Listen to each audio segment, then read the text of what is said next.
quelle excitation, chers amis, de se retrouver aujourd'hui.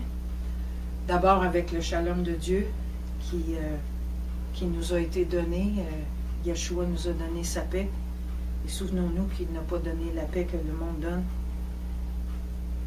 Je vous souhaite aussi sa joie. La joie de découvrir un trésor incroyable qui se trouve à la fin de cette série. La 22e lettre de l'Aleph-Bet qui s'appelle Tav et qui représente le trésor, l'aboutissement d'un cheminement spirituel qui peut être parcouru avec des embûches, avec des endroits où on a peut-être tombé, mais où Dieu, dans sa fidélité, dans son amour, nous a relevés. Un cheminement, un voyage qui nous montre que chaque lettre qu'on a parcourue, c'est en soi, évidemment, une lettre, mais c'est aussi un mot, c'est aussi une phrase, bref, c'est une parole. C'est le davar de Dieu. Et quand Dieu parle, quand Dieu davare, les choses arrivent simultanément. C'est ce qu'il y a de merveilleux dans le parcours de cette aventure, de cette série de 22 lettres. Et je vais nous inviter aujourd'hui à... Ça va peut-être vous sembler redondant, ça va peut-être vous sembler du déjà vu, mais parce que Tav est le trésor et est l'aboutissement qui arrive à la fin, évidemment, Dieu est plus intelligent que nous. Il y a une cohésion, une cohérence incroyable dans les choses surnaturelles. Et forcément, la dernière lettre ne vient pas contredire ce qui a été vu avant, mais au contraire, vient l'accomplir. Et j'ai nommé l'accomplissement de l'alliance. Tav, c'est l'alliance. Donc, on peut voir le but, le dessein, le design de Dieu pour la création, pour l'humanité, qui était, lui, le Père, le Aleph, l'autorité, qui conduit, qui dirige avec son rouage, qui donne, qui relève, qui redresse et qui nous amène à l'aboutissement de l'alliance avec lui. C'était le design de Dieu pour l'humanité et c'est encore ça aujourd'hui. Individuellement, collectivement, Dieu veut faire alliance avec son peuple. Dieu l'a fait avec Abraham, avec Moïse et il le fait avec nous. On va voir c'est quoi une alliance, mais on va aussi voir que Tav, de par sa nature même, son pictogramme, ou par le mot même Tav, c'est un signe, c'est une marque, c'est un sceau. C'est le symbole du sceau divin. Un sceau qu'on appose anciennement, qu'on apposait anciennement sur un écrit officiel, ça tenait lieu de l'importance de ce qu'il y avait dans le document, mais c'était aussi une forme de signature, une forme d'authenticité. Et la signature de Dieu authentique dans nos vies, ben, c'est le sceau, c'est la marque, c'est l'alliance que Dieu fait avec nous. Dans la langue hébraïque, le Tav est appelé le sceau de la création et de la vérité. On voit Dieu partout. Quand on ouvre les yeux et qu'on le cherche, évidemment, on voit Dieu partout. On peut voir Dieu partout puisqu'il est partout, dans sa création et dans les êtres qui lui appartiennent. Le mot Tav lui-même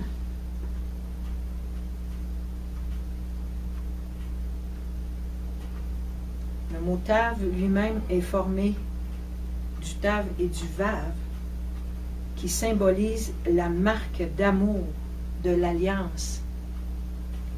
Tav étant le signe ou la marque comme on vient de le dire. Et Vav, on l'a vu dans le passé à travers notre épopée alphabétique hébraïque. On a vu que le Vav voulait dire connexion ou représentait le clou ou un crochet qui liait le ciel et la terre. Donc, cette alliance que crée le Tav, c'est l'alliance ou le sceau qui vient connecter les cieux avec la terre. Donc, Dieu avec nous. C'est donc la signature de Dieu. Dieu a parlé à travers l'Aleph Bet. Il a parlé à travers l'Aleph Tav. Et c'est spécial parce que quand on regarde à Bereshit 1.1, on l'a vu très souvent, mais j'insiste parce que dès le commencement, dès le premier verset, il y a tellement de trésors inscrits dans cette phrase, dans ce seul verset, qu'on peut même voir à travers le Bereshit bara Elohim, Bereshit qui se termine par un Tav, bara qui se termine par un Aleph, Elohim qui se termine par un Mem en forme sophile. Si j'intervertis ces trois lettres-là, j'aurai, je vais le mettre ici en haut, tiens, on va mieux voir, le Aleph, le Mem et notre Tav qui, encore une fois, signifie le mot Emet, qui veut dire vérité.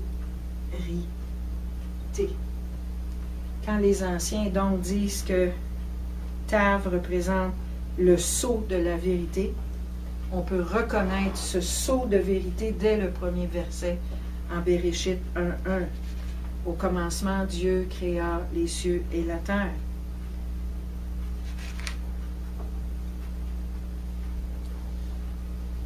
On retrouve même dans le mot Torah lui-même le symbolisme du Tav et par surcroît de l'alliance de Yahvé avec les hommes, comme je viens de le dire, parce que dans Torah, on aura les 4 lettres, encore une fois. Tiens, je vais laisser les mettre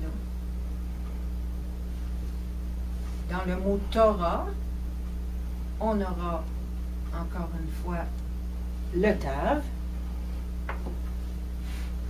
le Vav, le Resh et le E pour le mot Torah. À remarquer que le mot Torah commence par le Tav. Et on pourrait en déduire que c'est le signe de l'alliance, comme on vient de le dire, mais qui a été cloué au plus élevé, où le premier, le Resh, a été révélé. Donc, la Torah, par définition, c'est Yahshua lui-même. C'est la révélation du signe de l'Alliance. Et le signe de l'Alliance, c'est notre frère, Yahshua lui-même.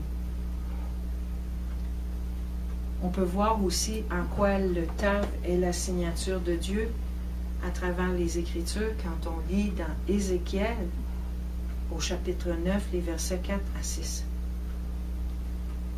Dieu signe véritablement avec le Tav. Si on lit ces versets, l'Éternel lui dit, « Passe au milieu de la ville, au milieu de Jérusalem, et fais une marque, et c'est Tav, sur le front des hommes qui soupirent et qui gémissent à cause de toutes les abominations qui s'y commettent. Et à mes oreilles, il dit aux autres, passez après lui dans la ville et frappez, que votre œil soit sans pitié et n'ayez point de miséricorde. Tuez, détruisez les vieillards, les jeunes hommes, les vierges, les enfants et les femmes. Mais n'approchez pas de quiconque aura sur lui la marque Tav, la signature de Dieu, le signe que nous lui appartenons, et commencez par mon sanctuaire. Ils commencèrent par les anciens qui étaient devant la maison. Wow, quel texte puissant! en même temps qu'on ne s'imagine pas, un peu comme la marque de la bête, qu'on aura un 666 imprimé sur le front, ou la marque de Yahweh imprimée sur le front. Mais il sera évident à cause du signe de l'alliance, entre autres du Shabbat, je vais en reparler tantôt, mais ceux qui honoreront le Shabbat porteront la marque de Yahweh. Et sur le front, évidemment, c'est là où sont générées nos pensées. C'est les prémices, le Resh, Rishon, ce qui est en haut. Alors la marque, le Tav de Dieu, c'est sa signature. Nous lui appartenons.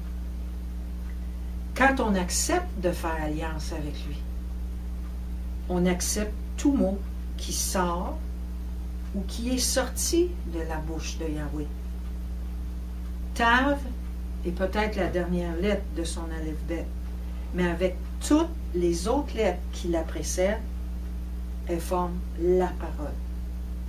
Chaque lettre, c'est ce qu'il y a de particulier avec l'Aleph-Bet hébreu, c'est que chaque lettre se contient et est suffisante à elle-même, mais en même temps, unie aux autres, elles forment la parole. Le cheminement spirituel dans lequel nous ont amené toutes les lettres de sa parole fait qu'on porte le caractère de Dieu. Dieu connaît ceux qui lui ressemblent et il nous a donné dans sa parole de nombreux signes qui nous identifient à lui si nous observons ces signes. Avez-vous déjà pensé à ça? Que Dieu a donné toutes sortes de signes pour qu'on puisse ne pas se méprendre. Par exemple, dans Ézéchiel 20, au verset 12, quand il avait dit « Je leur ai aussi donné mes sabbats, mes shabbats, comme un signe entre moi et eux, pour qu'ils reconnaissent que je suis l'Éternel qui les sanctifie. » Sanctifie, qui veut dire mis à part. C'est moi l'Éternel qui les met à part. C'est moi l'Éternel qui les entretient dans un processus de purification en les mettant à part du monde. Les Shabbats, l'observation des Shabbats est un signe important entre moi, entre vous et Yahvé. Yahvé a aussi donné les signes de ses promesses. Quand on parcourt les Écritures, il y a au-delà de 360 quelques promesses qui ont été données par l'Éternel à son peuple, à ses enfants. Il y a aussi les signes de son amour inconditionnel, sa fidélité, sa loyauté. Quand on crie à lui, les psaumes en sont remplis de signes de ses promesses, de ses promesses d'amour, que père et mère peuvent bien nous abandonner in extremis, mais Dieu ne nous abandonne jamais. Il y a aussi les signes de la fin des temps. Quand vous verrez ceci, relevez la tête et recevez une autre vision. Les moédim, ces 5 convocations, sont aussi des signes qu'il nous a donnés. Il a donné aussi le signe de son alliance avec nous à travers l'arc-en-ciel, et qui est lié aussi à une promesse qu'il ne détruira plus jamais le monde avec l'eau. C'est pas petit. C'est comme si on avait pris pour acquis, exemple, à force de voir des arcs-en-ciel, que c'est un phénomène de la nature, point à la ligne. Mais quand on regarde au-delà des belles couleurs, de la beauté de ce signe-là, le signe ressemble à la beauté de celui qui l'a donné, et même insignifiant, quant à moi, par rapport à la beauté du Créateur. Il a même donné un signe duquel les gens du monde vont pouvoir reconnaître qu'on est ses disciples. C'est par le signe de l'amour que nous aurons les uns pour les autres. Le respect, la gentillesse, le service, que l'autre est plus important que nous. Ce sont tous des signes qui pourront nous aider à reconnaître qu'on est ses disciples. Et les gens du monde pourront dire, « Ah, c'est différent. Là où ils sont, c'est différent d'ailleurs. » Quand ils sont ensemble, on sent quelque chose d'autre. Mais qu'est-ce que tu as, toi? Combien de fois on entend des réflexions comme celle-là quand on est simplement et humblement à essayer, sans toujours y réussir, sans toujours y arriver, mais ressembler à notre Maître et laisser son amour qui est en nous se déverser sur les autres. Quand on accepte que la Torah est pour nous, quand on accepte que la Torah est pour notre famille, quand on accepte que la Torah est pour notre vie, on peut absorber toutes les bénédictions qui sont apportées par sa parole. Et tout ça à cause du chemin spirituel qu'il a mis devant nous et qui aboutisse à l'alliance avec lui, ici. Dans les temps anciens, il y avait toutes sortes de façons de conclure des alliances. Pardon. Il y avait en se donnant la main, en enlevant son soulier ou sa sandale, en écrivant ou en scellant des contrats ou des alliances écrites, en érigeant des monuments, quand on pense aux pierres qui étaient les autels que nos patriarches ont dressés. Quand on signe son nom en bas d'un contrat, c'est une forme d'alliance. Par contre, l'alliance que Dieu a faite avec nous, elle n'est pas révocable comme un contrat. L'alliance que Dieu a faite avec nous, elle est éternelle, elle est perpétuelle. C'est nous qui pouvons nous retirer de cette alliance-là, mais lui ne fera jamais défaut à cette alliance. Et c'est différent des cadeaux qu'on peut s'offrir pour sceller des alliances, exemple, ou encore lancer du sel. Autrefois, on faisait ça, ou par des sacrifices. On pouvait parfois couper des animaux et passer entre les animaux. Il y avait toutes sortes de façons de sceller, je dirais, une alliance. Mais l'alliance que Dieu a scellée avec nous, c'est de demeurer en nous et de faire en sorte qu'on ait la vie éternelle à travers son Fils, en obéissant à sa sainte Torah. C'est intéressant parce que j'ai noté en caractère gras dans mes notes, quelque part, si je peux le trouver, je pense qu'il est plus à la fin, mais je voulais vous le lire maintenant parce que c'est ce qui me vient. Faire alliance avec quelqu'un, faire alliance avec Dieu ou avec un autre humain, c'est s'aligner avec lui. C'est s'identifier avec sa pensée, avec ses paroles et avec ses actes. Le fruit de l'esprit, c'est sûrement un des signes principaux que nous sommes alignés avec l'Esprit de Dieu, que l'on a fait alliance avec lui. Et de surcroît, si on vit avec des personnes qui marchent dans l'Esprit, on sera alignés les uns avec les autres, dans des fruits de l'Esprit qui seront communs. Et j'ai nommé l'amour, la paix, la joie, la patience, la bonté, la bienveillance, la maîtrise de soi. On reconnaît un arbre à ses fruits. Si on a fait alliance avec Dieu, on est aligné avec lui. Moi, ce qu'il dit, la parole, sa Torah, et lui. Et continuellement, j'essaierai dans le quotidien, à travers mes paroles, à travers ce que je déciderai de faire, à travers mes actes, à travers mes pensées, je serai aligné avec l'Éternel.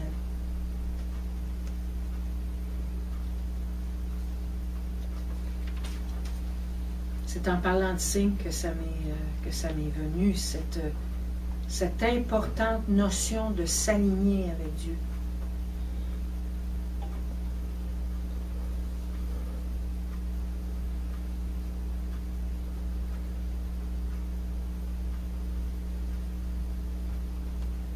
On a vu à plusieurs reprises en croisant des versets que le Aleph et le Tav, qui se prononcent et et qui introduisent un complément d'objet direct en hébreu et qu'on retrouve des milliers de fois, Aleph et Tav, et. On se souvient que le Aleph, son pictogramme, c'était la tête de bœuf, celui qui faisait autorité, le leader, le père. Et le Tav, on sait que c'est l'alliance. Le bœuf est donc le symbole de la force silencieuse qui porte le signe de l'alliance. Les pictogrammes dans les temps plus anciens que ce que je vais vous montrer représentaient le Tav avec un X, un gros X, plutôt que par une croix. Ce que je vais vous montrer là date d'un temps moins ancien, mais originalement, le pictogramme original, c'était un X, comme celui-là. Et au cours de l'histoire, on a vu que les pictogrammes, d'ailleurs, ont changé. On pense au couf, entre autres, qui pouvait avoir l'air de ça, puis à un moment donné, il était à la verticale. Les écritures se sont transformées à travers l'histoire. Le Tav y échappe pas. Mais je veux juste attirer votre attention sur la prudence qu'on doit mettre à ne pas associer nécessairement le Tav avec la croix ou avec le signe de croix.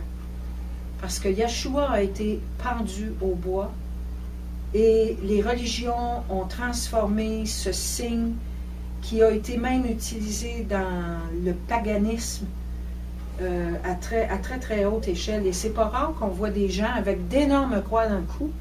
Je pense à des chanteuses, j'en nommerai pas, là, mais il y en a une en particulier que j'ai en tête, avec une croix grosse comme ça dans le cou, mais qui n'a absolument rien à voir avec Yeshua. Parce que ce signe-là a souvent été utilisé comme un signe même de mépris envers la croix. Et portez attention, ce ne sera pas rare où vous verrez même des croix inversées qui viennent mépriser, dans le fond, l'idée du Sauveur crucifié. Mais je ne veux pas en faire une polémique, mais retenons que le bœuf et la croix qu'on a vu tantôt dans le Aleph Tav, c'est le symbole de la force silencieuse qui porte le signe de l'alliance. Yeshua est allé au bois comme un agneau qu'on étrangle, comme un agneau immolé. C'est intéressant de voir qu'on retrouve aussi le Aleph Tav 12 fois dans l'histoire de Joseph qui se révèle à ses 11 autres frères. Dans Genèse 39, dans Genèse 41, dans Genèse 42, 44, 45, 49, 50. 12 fois, vous allez retrouver le symbole de l'Aleph Tav comme étant le signe de l'alliance, de Dieu qui signe son nom.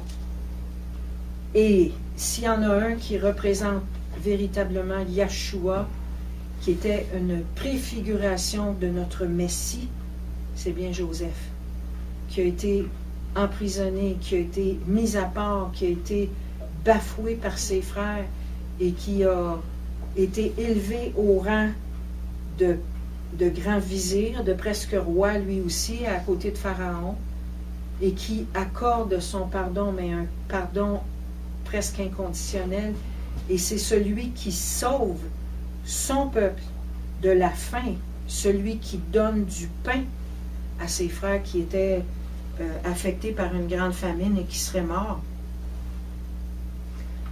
En parlant du pictogramme aussi, on se souvient que quand on a vu la lettre Tet, cette fameuse lettre que j'aime tant, là, avec les petites couronnes, soit on se prosterne devant l'Éternel, ou soit le serpent nous pique avec sa queue, on se souvient que c'était un point d'ancrage, que c'est un point décisif où on a à faire un choix. Mais l'idéogramme ou le pictogramme du tête, on se souvient que c'était quelque chose qui ressemblait à ça ici.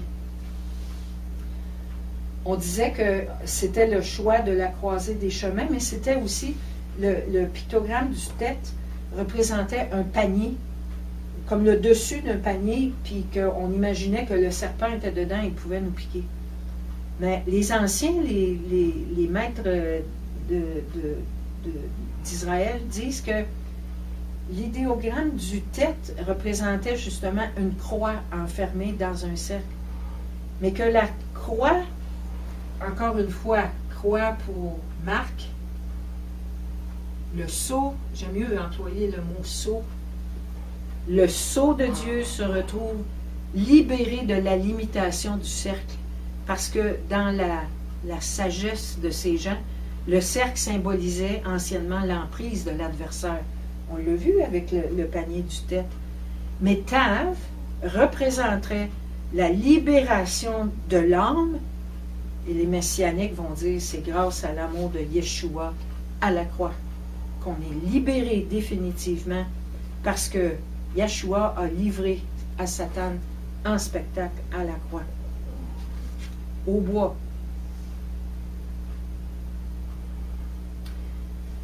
La pensée hébraïque, on l'a vu souvent, elle veut que tout soit un cercle, soit circulaire et non pas linéaire, comme la pensée gréco-romaine. Quand l'aleph bet est représenté dans un cercle,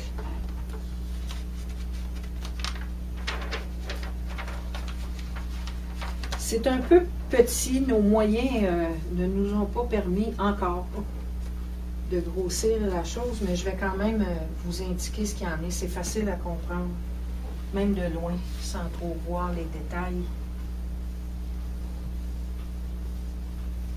Alors, je disais que la pensée hébraïque est circulaire, et quelqu'un a fait l'exercice de partir l'aleph bet ici avec un aleph, bet, gimel, dalet, he, etc. Les 22 lettres se retrouvent à former cette pensée circulaire hébraïque, justement. Mais ce qu'il y a d'intéressant dans ce médaillon-ci, c'est que si on part de l'aleph et qu'on circule comme ceci, on arrive forcément au tav, qui est à la toute fin. Et si on examine quelles sont les lettres qui sont à côté du tav, on retrouve forcément, puisque le cercle est continu, on retrouve les lettres Aleph et Beit à côté. Et on se souvient que Aleph, avec un Beit, signifie Av, si je le translitère, et Av, c'est le Père. Et en plus, ça forme le mot Tav. Le Tav avec un Aleph et un Beit.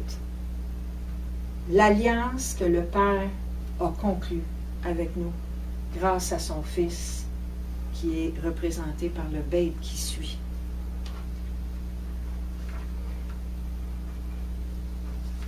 Nul ne vient au Père que par Yeshua, la Torah de Dieu. Cette Torah-là a fait aussi nos délices dans le psaume 119, encore une fois. Même en terminant, on va évoquer le psaume 119, puisque c'était un hommage aux lettres de l'aleph bet à tous les 8 versets. Mais je vais citer ici les 3 derniers versets seulement de psaume 119, des versets 174 à 176. Je soupire après ton salut, ô Éternel, et ta loi fait mes délices. Que mon âme vive et qu'elle te loue, et que tes jugements me secourent. Je suis errant, comme une brebis perdue. Cherche ton serviteur, car je n'oublie pas tes commandements. Nous, ce qu'on a à faire, c'est pas oublier ses commandements, les mettre en pratique, pour qu'il puisse nous attirer à lui, nous chercher, nous trouver à poser son sceau sur nous. Et on pourra dire enfin que celui qui n'oublie pas ses commandements et qui les met en pratique porte la signature de Dieu, son caractère. Pas seulement un cliché, hein? Quand on côtoie des personnes qui véritablement sont en alliance avec le Père, on sent cet amour, on sent cette douceur, on sent cette bienveillance. L'œuvre du rocher est parfaite, car toutes ses voies sont jugement. Le Dieu fort est vérité, est maître, et sans iniquité. Il est juste et droit. C'était dans Deutéronome au verset 4. Maintenant, Seigneur éternel, c'est toi qui es Dieu. Tes paroles sont vérité, encore une fois, aimée.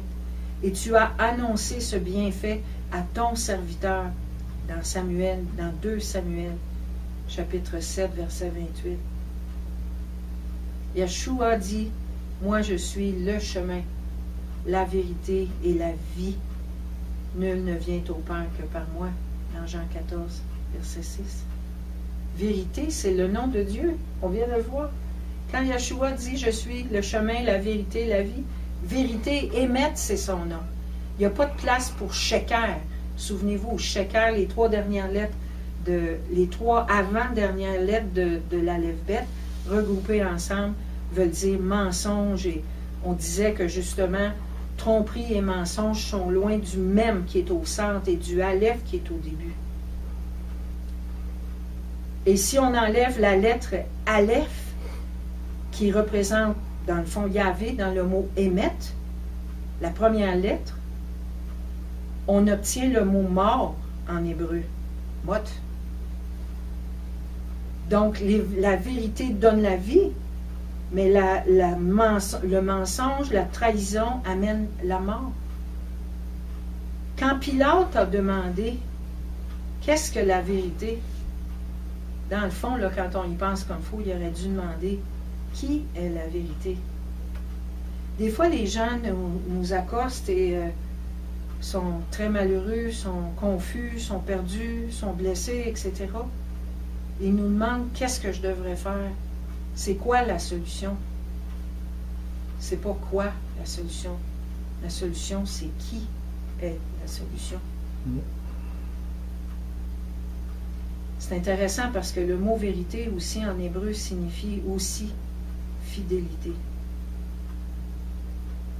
La vérité qu'est Yahweh est aussi associée à la fidélité de l'alliance. Et si je lis Exode 34, les versets 6 et 16 et 7, nous disent l'Éternel, l'Éternel, Dieu compatissant et qui fait grâce, lent à la colère, riche en bienveillance et en fidélité, et c'est le mot émettre qui est là, qui conserve sa bienveillance jusqu'à 1000 générations, qui pardonne la faute, le crime et le péché, mais qui ne tient pas le coupable pour innocent, et qui punit. Le mot qui est là, je crois que c'est poked. Il faut faire attention, parce que quand on va voir en hébreu, ça vaut la peine de retourner à l'hébreu de base, à l'hébreu initial dans laquelle la parole a été écrite. Parce qu'il y a des traductions qui amènent des doctrines erronées et qui se souvient, le mot qui est là, c'est qui se souvient de la faute des pères sur les fils et sur les petits-fils jusqu'à la 3e et à la 4e génération. Dans Exode 34, versets 6 et 7. La bienveillance et la vérité se rencontrent. Wow! La justice et la paix s'embrassent. La vérité germe de la terre et la justice se penche du haut des cieux. L'Éternel aussi donnera le bonheur et notre terre donnera ses produits. La justice marchera devant lui et marquera ses pas sur le chemin. Psaume 85, 10 à 14. Beaucoup de gens lisent les psaumes allant chercher là à bercer leurs émotions. Mais il y a énormément de vérité dans les psaumes si on prend aussi le temps de regarder la vérité qu'il y a là. Quand on prend le temps de revenir à l'hébreu, je pense au psaume 23 qui est l'Éternel est mon berger, je ne manquerai de rien, il me conduit. Les sentiers dont il est question dans le psaume 23 font référence justement à des traces très profondes et circulaires qui nous gardent dans le chet, dans le sillon que Dieu trace pour pas qu'on s'écarte. C'est tellement facile d'être influencé par le monde ou par des esprits malveillants. Je le répète parce que j'y arrive dans mes notes, mais c'est tellement important de s'en souvenir que faire alliance avec quelqu'un, c'est s'aligner avec lui. C'est s'identifier avec sa pensée, ses paroles, ses actes. Donc, si je suis aligné avec Yahweh, mes pensées, mes paroles et mes actes seront bienveillants et doux. Ils seront vrais, ils seront justice. Si par contre je m'aligne avec une influence maligne, mes pensées, mes paroles et mes actes ressembleront à celui avec lequel je m'identifie ou avec qui je m'aligne. Le fruit de l'Esprit est sûrement un des signes que nous sommes alignés avec l'Esprit de Dieu, que nous avons fait alliance avec lui. Quelques exemples de mots en hébreu. Le mot tam, qui veut dire parfait ou complet. Le mot tamam, qui veut dire fini ou accompli.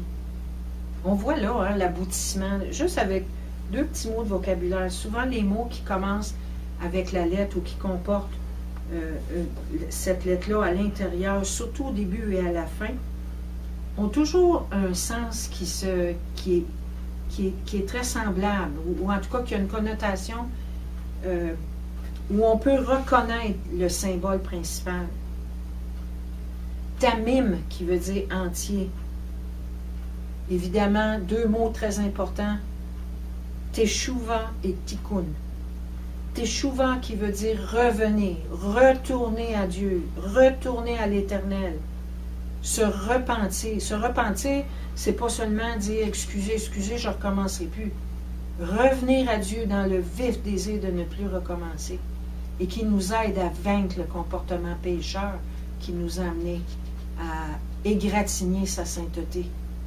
C'est ça, faire Teshuva. Tikkun, des fois, on a blessé. C'est sûr qu'on pêche toujours devant Dieu. On pêche toujours contre Dieu.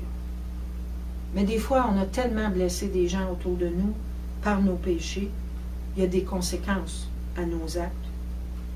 Et on est appelé à réparer.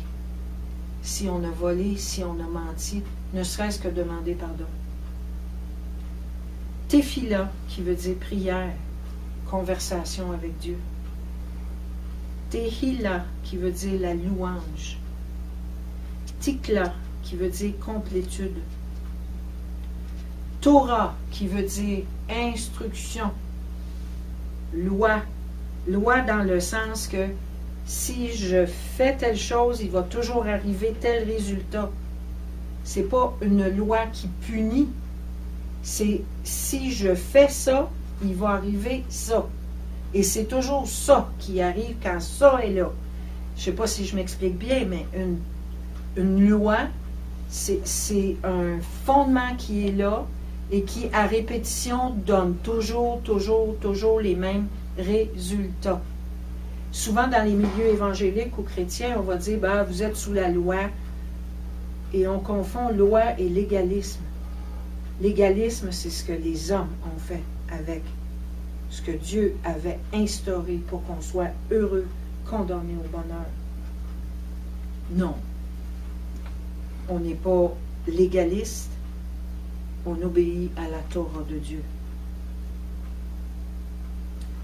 Et finalement, le mot « hot », qui veut dire signe ou encore miracle, une lettre, c'est un « hot ». Et encore une fois, on voit à travers ce petit mot-là qui a l'air insignifiant, Aleph. O est notre Tav, Hot, qui veut dire signe ou miracle.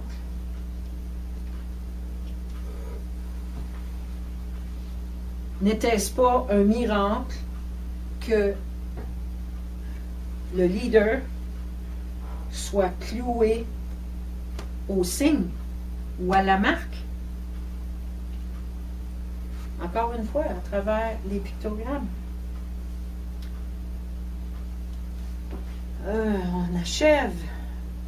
Puis chaque fois qu'on achevait, on regardait comment avait été formée cette magnifique lettre. Bien, la lettre Tav, je ne sais pas si vous le reconnaissez bien, mais de loin, on peut reconnaître un Dalet et ici un Noun. La réunion des lettres Dalet et Noun. Dalet, on se souvient que c'était une porte qui s'ouvre sur la vie. Si je fais alliance avec mon Dieu, j'ouvre une porte, je lui laisse ouvrir la porte qui va me donner la vie. Celui qui a le Fils a la vie. 1 Jean 5, 12. C'est pas moi qui le dis, c'est la parole qui le dit. Et quand on l'expérimente, quand on le vit, on ne peut pas ne pas proclamer ces paroles. C'est ça la marque du Tav. C'est ça sa signature. C'est la vie, c'est le signe de la vie en nous. Tav a une valeur numérique de 400. Sa gématria est de 400. On sait que le chiffre 4 multiplié, en l'occurrence du 400, c'est 4 multiplié par 100. Ça symbolise l'univers matériel qui est la base de toute création durable.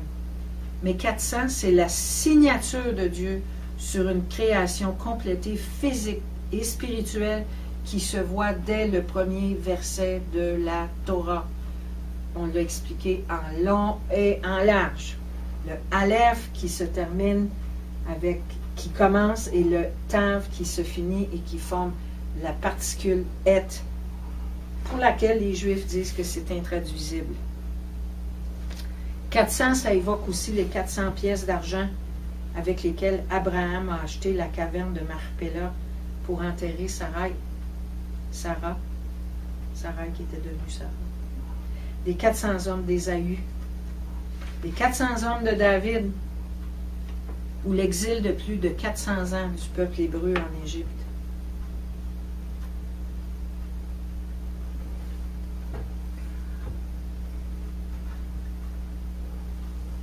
Notre aventure se termine ici, mais j'ai tout de même envie de souligner que tout le cheminement spirituel qui est désigné dans l'Aleph-Bet à travers les 22 lettres doit conduire à la marque de Yahweh. Sinon, nous serons vomis de sa bouche. Ceux qui sont tièdes et qui ne se rendent pas à la marque. Donc, je le répète, tout le cheminement spirituel qui a été désigné dans tout l'Aleph-Bet doit conduire à la marque de Yahweh. C'est nous, ses disciples, qui devons être sa signature. Où c'est qu'on va retrouver le sceau si ce n'est pas sur chacun des disciples? Puis la signature de quelqu'un, c'est son identité, c'est sa particularité, c'est son unicité, c'est son sceau.